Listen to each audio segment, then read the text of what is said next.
Hello, everybody, and welcome to the latest in our series of podcasts at the Leadership Coaching Lounge. I'm delighted to be joined by Tara today. Tara is the founder and she's a leadership coach with Tice Consulting. And welcome to the program. Thank you very much. Thanks for having me. Looking forward to it. I'm delighted you've agreed to come onto the program. Today, we're going to talk about something that's very dear to your heart and something you've experienced personally and with other colleagues and clients, I suspect now. Mhm. And that's to do with being a woman in leadership when you have young children. Mhm. Do you think that women can have it all, Tara? Okay, so when we say having it all, I think that can be quite subjective. Mm. And what does having it all mean? And for who? Hmm. So having it all for me at some point was I wanted 100% in my career and 100% with my son, who's now 4 years old. Hmm. Sometimes I think, to be honest, something's got to give. Mm. And I think the having it all might change throughout the cycle of having a child when it's a newborn, when you have, a toddler, 4 years old, 10 years old, 12 years old. I'm still yet to get there, so I can't talk about all that yet. Hmm. But having it all, I'd like to think we can have it all, but I think we also do need to manage our expectations, Hmm. understand that on a day-to-day basis, the having it all can change. Something's got to give. So it might be today or this week, Mm. 100% focus is to work. I'm Mm. traveling, blah, blah, blah. Okay, we're there. But then, okay, this time, this and this goes, So I think it's very difficult and a bit unrealistic to Mm. think that we can have 100% of both at the same time. That's really interesting. And I think the thing that goes through my mind about that is that if you're employed, one would hope that the employer has a level of flexibility and understanding about being a woman and having a young child and being in a leadership position. I wonder what it was like for you, though, managing your own expectations of yourself Mhm. emotionally about that 100%, 100%, and then acknowledging something has to give at different points. How did you deal with that? So if I'm going to be perfectly honest, and we're on a podcast and we're talking about it, so I'm not going to Mhm. try and act like I had it all together throughout. Mhm. I didn't. So Mm. before I even got pregnant, and now I'm talking about myself, my own experiences. Not Yeah. every woman is the same. There are some men who go through what I'll be talking about now Yeah. as well, so it's not all women. Mhm. But before we even got pregnant, I wanted to agree with my husband that we would have childcare split 50-50 over who's doing what. We would employ a nanny and it would cost us this much because I was always extremely career driven and Mhm. I didn't want to have a child and have to take a step back. Yeah. So I was extremely clear about that. Mm. And I'd say in the beginning it was okay. I was a COVID mummy. So I was pregnant during COVID, which was perfect because I didn't have to travel for work, which I Mm. used to do at that time. So I didn't have any FOMO of work. Mhm. Because to go back to when you said something, your personal experience, when I first got pregnant and had to tell work, the first Mhm. thing, don't worry, it's not going to affect my work. I can still do this and I can do it. Now I look back and I'm like, oh, I mean, it was all about but at that time it was always the career, how I have to make sure that I am still up here. Mm. And when I had gotten pregnant, I was serving on a management team of all men. I was the only woman. They were all men. They were all fathers of young children as well. Mhm. But the thing is, when this is where I have to be a bit practical and realistic. And again, no disrespect to any men out there who may be watching it, but you rarely hear of a man when he finds out his wife is pregnant to turn around and say, "Oh my goodness, I have no idea how I'm going to manage having a baby and my career, and this is going to have to change." There might be a few, Mm. but the woman's first thing, and even now, I have clients coming to me, and they'll be on an accelerating their career Yeah. because in a year or 2 years, we're going to get pregnant. Yeah. Yeah. And there's all that pressure. So women do have, that additional mental load, to balance the next year, 2 years, 3 years, 4 years of my career before I get pregnant. Then when this happens, Mhm. And how I've did you deal with gone that? off Because a tangent, eh? no, I think it's really relevant actually, and I wonder how you cope with that pre-getting pregnant phase of wanting to really focus in and hone your career and define what that path looked like for you, and cope with the knowledge that you are going through that process Mhm. with the ultimate intention of wanting to become a parent, a mother, and how you deal with that period, because that's a huge amount of internalized pressure that societally, I would argue, imposed. It's huge. In fact, you've seen these, the quotes of society expects women to work like they don't have children and be a mother like you don't work. Or, it's like, Mm, that's what I always say, something's got to give, can't be 100% on the both. mm, The first year and a half of me having my child, I think mm. that I had met you when Jamie was 8 or 9 months. That's right. And I think it was our second session Hmm. where I slipped up. I'm even saying those words at that time. I slipped up, and you went, "What? You have a child? Sorry." Yeah.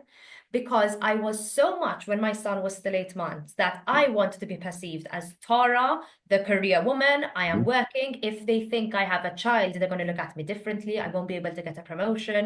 Hmm. And there are studies out there. I was looking at stats before, where I want to get this statistic actually. Wait. Sure. Okay, so there was this study from Lean In, which Hmm. said that 50% of women or mothers are Hmm. questioned in terms of their productivity when they become mothers, how much can they give? So we know that these things are questioned by Yeah. others, and then we also end up questioning ourselves. Mm. So I was always, when I mentioned, when I found out I was pregnant the first time telling, my CMO and my then head of marketing, they were Mm. exceptionally happy about it. But I said, don't worry, I can still go to this conference. And I know for the South America conference, I can do this, but I can't take those vaccines. It was, Mm. so, that there's all that we go through. Mm. How do you, I've got a question for you around that. It's interesting that you brought in the fact that how we met through coaching. How was it that it's great that you had an employee that was understanding, and yet still there feels like there's such an internalized pressure about being perceived as being competent, available, good enough, committed, all of those things that one would hope that anybody that's driven in their career has, and yet balancing that emotionally with the reality of having, in your case at the time, a pretty young child.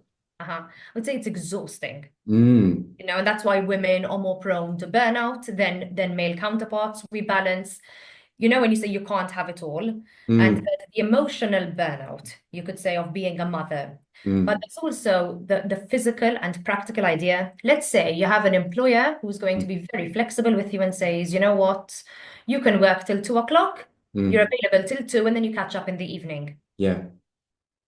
For women to catch up in the evening, I do that now. So running my own business, okay, I can be a lot more flexible with my time. I'm there for my clients, and then I catch up with my admin in the evening. Mm, I have so much house, family, admin. mm-hmm, My son's school, I have to read about 10 emails a week to catch up mm, with all that and make sure that we're baking cakes for the next day. And I have to do that. I'm not going to just send him cakes from a store. There's the guilt, yeah. because I'm Yeah. working, so I have to compensate over there.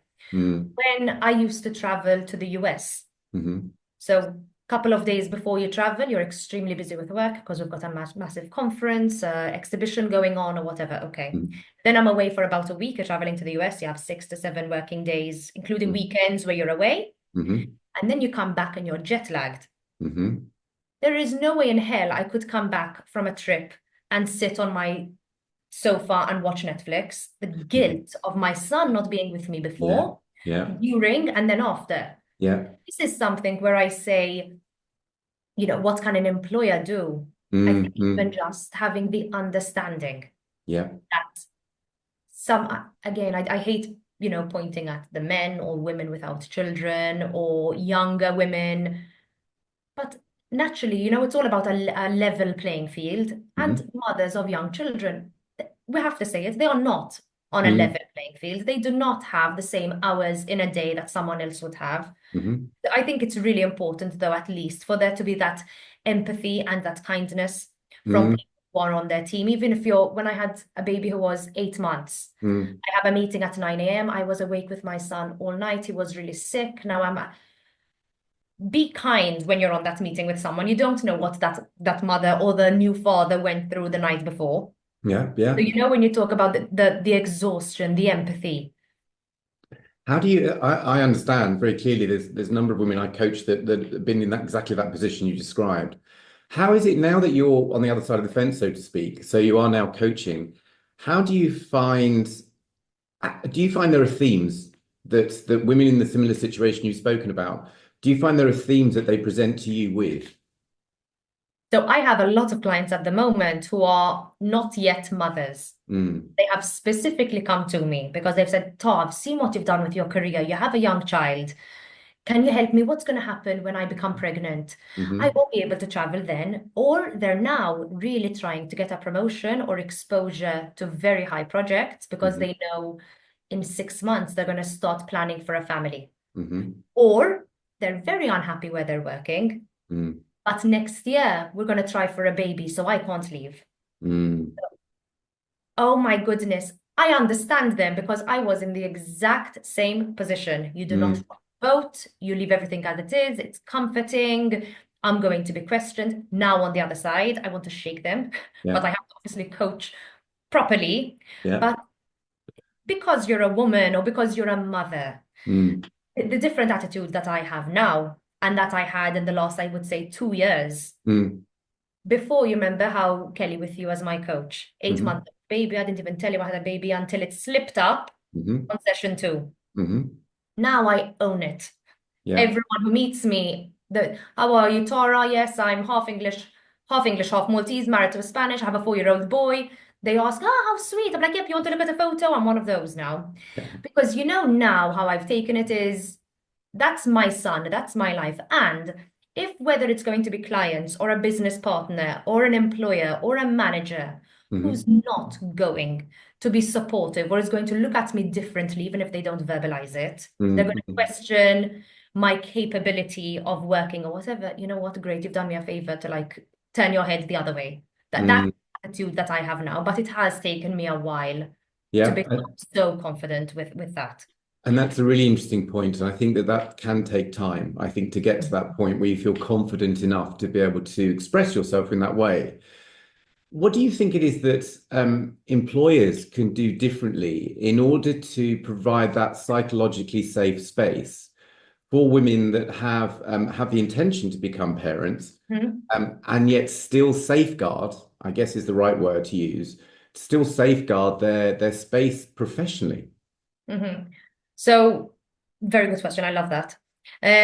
So I had worked at a small business before the iGaming industry where Mm, I'll never forget, and it stuck with me for so long, of mm, hearing the owner complaining very loudly that one of his employees got pregnant for the second time out of 13 years, working for him for 13 years, wow. got pregnant for the second time. I Yeah. have to give her 3 months maternity leave. That makes my skin crawl.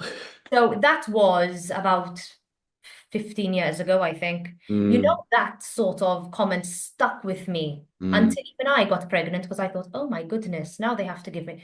So, what I would say with that is the way you speak about mothers and working mothers within your team, even to someone who might be 22 on your mm, team who's mm, thinking that. So, I think it's the way you speak. mm. I always talk about leading with kindness. Yep. So even in your one-to-ones, and I know many people, many managers don't properly take a one-to-one, but in that one-to-one, I think that has to be a very safe space.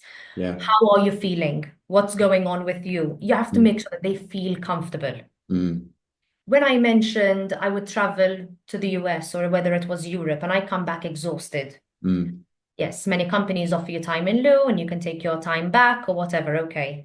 But I think, when it's a working mother, especially of a young child who's a bit sometimes more needy, or actually not even young, mm, because 10, 12 years old, you missed a football match, or mm, I would say verbalize and tell your direct employee, take Monday and Tuesday off. Tell them to do it. Don't mm, say, oh, they know. No, no, no, mm, tell them. So mm. they know even if they don't end up taking it, women or any employee who's going to feel rewarded and respected is always going to do more. Yeah. Yeah. Time in summer and Christmas. In Mm, Malta, for instance, we have 3 months off in summer, which is, oh my goodness gracious me, from when the child turns 3. This summer was my first experience of it, and I was like, oh my goodness. mm. how if I wasn't working full time in-house this summer, but I was laughing with my husband, literally laughing in the kitchen, saying, how on earth did we expect me to be working with our son? Not, summer school is till 1 o'clock. In Yeah. Malta in June, it's Mm. half days. Why? Mm. No idea, just half days. Yeah. Christmas, they have 2 weeks off in Christmas. What do you do? Yeah. Okay, in Malta we have what, 28, 29 days of vacation leave. It's not enough to take off all that time then, and you want Mhm. to use your vacation leave to travel or whatever. So I would say if employers can be a little bit more understanding and kind during Mm. it and verbalize it. So There's say, some, I know your son's going to be off for 3 months. What can I do to help you? How can I support you? it's interesting, isn't it? I think what you're talking about is the being explicit rather than have the sense that it's unconsciously or it's just implied by policy. You're talking about that whoever the line manager is or the organization to have an explicit desire to want to communicate to whomever it is that this is your time. We respect what you do for the business, and we understand very clearly that you're a new parent. So therefore, please take the time because it's essential for you to be able to recover, if you will, if that's the right word to use, Yes, yes, yes. and to be able to perform at your best as a human being, let alone somebody that's professionally engaged. Exactly, precisely. And it's all about the guilt. Working mothers are guilty. They feel they can't have them both. Yeah, So yeah, that's why if the employer does say, listen, take some time off, or just literally ask, what can I do to help? yeah. How can the business support you? Mm. And businesses should remember they're in it for the long haul, you And know? how do you find this, Tara? Because my experience of you is you have a strength of character, and I've never known you to be afraid about saying whatever's on your mind, which is a great gift. A But I'm curse wondering, sometimes, but well, I think it's a great gift, and I just wonder about some of the people you're coaching and about their level of confidence. And the thing that came into my mind was this notion about imposter syndrome, even about whether it's interesting. Your eyes are rolling about imposter syndrome and how that might tie into their sense of being able to have this clear conversation and balancing that with is it fear? I'm not sure, the sense of, am I going to be seen to be good enough? I think it's all that. The imposter syndrome, the fear, but when we mentioned employers need to be explicit, Mm, don't let the working mother ask for that time off. mm, That's where it is. We already ask for, I have to pick up my son from school at 2. Oh, we mm. have a parents' day, so I have these. We're already asking for the things that we have to do. Yeah, yeah. So it's that feeling of, oh my goodness, why do I need to? Don't let women ask for this. And I know what people will say. We have to treat everyone the same. We can't do this just for the working mothers, blah, blah. Okay, but you know what? Even a woman getting pregnant and having a baby and coming Mm, back to work after 3, 4 months off in Malta, mm, not everyone in your department is having a baby every month, or you know what I mean, even like a mhm, staggered maternity leave, even if it's not a company-wide policy, which might take a while. As mm. a leader, as a manager, you are empowered to do certain things and make certain adjustments for your team and your direct reports. So Yeah, I think we also need to, be a bit practical. I'm all about being fair, yeah. but you know, I think it's interesting, this idea of fairness and treating everyone the same, I think is in principle great. I mhm, think in the practical reality, it's just not possible all the time mhm. because there are circumstances that do present differently. And there is something about the employer having a level of empathy and flexibility that's appropriate to the needs of the individual at that particular point in time, isn't there? Yes, exactly, exactly. In terms of the work you're doing now as a coach, what would you say is when you're coaching your clients through this kind of scenario, what would you say the greatest need is for your clients? To feel safe with Mm, their leaders, with their managers, with mm, their teams. mhm, Because you know how I mentioned earlier, it's about the conversations that happen mhm. before a woman gets pregnant. So they Yeah. say, because they complain about that one, or that one has to leave at 5 o'clock. And Mm, when I had my son, I used to feel really nervous to leave work at a particular time because I had to pick up my son. mm. The last 2 years, 2 o'clock, I believe, in the office, not 5, 2. Yeah. Sorry, I'm out. I'm going for my second job. I'm going to pick up my son. I would really own it. It took a while to get there, but I had to really, Isn't that interesting how you just described it? I'm leaving at 2 o'clock now because I've got my second job. Exactly. Uh-huh. Isn't that interesting how it's framed as my second job? Because this notion Mhm. about being a career-driven woman is that I need to focus in on that. My second job is being mum. Even with support that you described with you and your husband splitting childcare 50-50, Mhm. having a nanny, there's still that language you're using even now that's about this being my second job. And I do wonder, I fundamentally believe that people that are successful bring their whole person into work. There's no two Yes. ways about it. And I question about this idea that societally or even with employers about the level of capacity there is to honestly express this reality that I'm a parent and I'm also a career-driven woman. How does that work? How does that balance? How does that play out? How does that play out, you mean, in the real workforce Yeah, with the absolutely. From your experience and those of the clients you're working with now. Mhm.